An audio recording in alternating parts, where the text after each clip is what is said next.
Shalom. 1 Samuel 15 ayat ke-22 dalam bahasa Indonesia sehari-hari.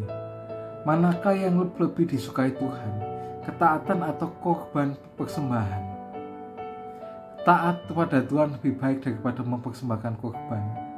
Patuh lebih baik daripada lemak domba. Kalau kita tidak berpengalaman dalam menerapkan firman Tuhan dalam hidup kita bisa menjadi frustrasi. Apa yang bisa kita lakukan hari ini? Ada 3 pertanyaan yang bisa kita lontarkan untuk setiap bagian Alkitab yang akan membantu kita menerapkan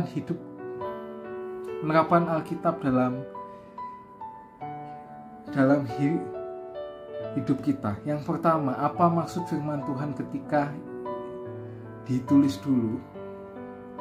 Yang kedua, apakah kebenaran yang abadi di balik firman Tuhan ini? Yang ketiga, bagaimanakah firman ini berlaku untuk aku sekarang? Nah, ini kita sebut dengan jembatan aplikasi. Kita mau membangun jembatan antara dunia dalam Alkitab dengan dunia kita.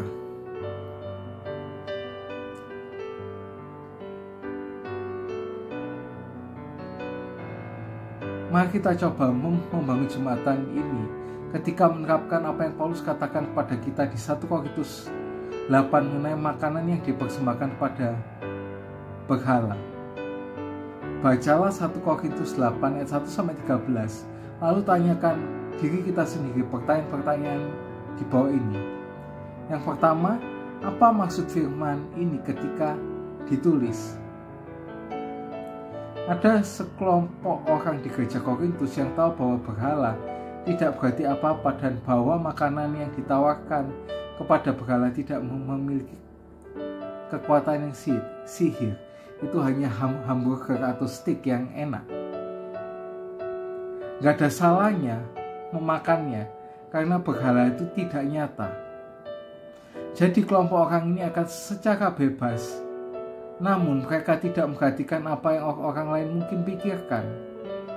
Namun ada sekelompok orang Kristen baru yang tersinggung dengan praktik itu. Mereka tidak setuju bahwa orang Kristen boleh makan makanan yang dikorbankan untuk dewa dari agama-agama lain. Paulus memberitahukan orang-orang Kristen yang sudah dewasa untuk tidak membiarkan kebebasan mereka dalam Kristus menyinggung saudara-saudara mereka. Yang kedua, apakah kebenaran yang abadi di balik firman Tuhan ini? Yaitu janganlah memakai kebebasan dalam Kristus untuk menyinggung orang lain, yaitu kebebasan harus dipakai dalam kasih. Nah, yang ketiga, bagaimanakah firman ini berlaku untuk aku sekarang?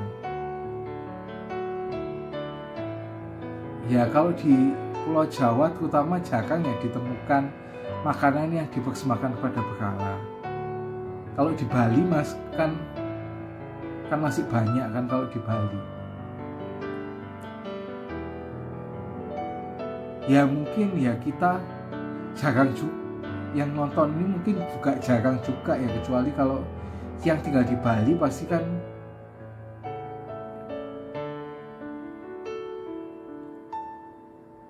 menemukan ya. Jadi apakah hal ini jadi tidak relevan dengan kita? Ya enggak lah. Kalau kebenaran yang abadi, jangan memakai kebebasan kita untuk menyinggung orang lain. Kebebasan harus dipakai dengan kasih. Yaitu kita perlu peka terhadap orang-orang di sekitar kita. Karena begitulah kita itu seharusnya menunjukkan kasih. Kita perlu peka dengan orang-orang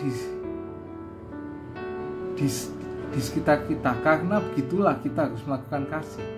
Tanyakan pada diri kita. Tanyakan diri kita, Tuhan, adakah sesuatu yang aku lakukan karena egois, sombong atau tidak sensitif kepada orang lain yang dapat menjadi batu sandungan bagi orang lain? Apakah aku masih angkuh oleh pengetahuan akan kebebasan, atau apakah aku membangun orang lain dalam kasih? See you and God bless you.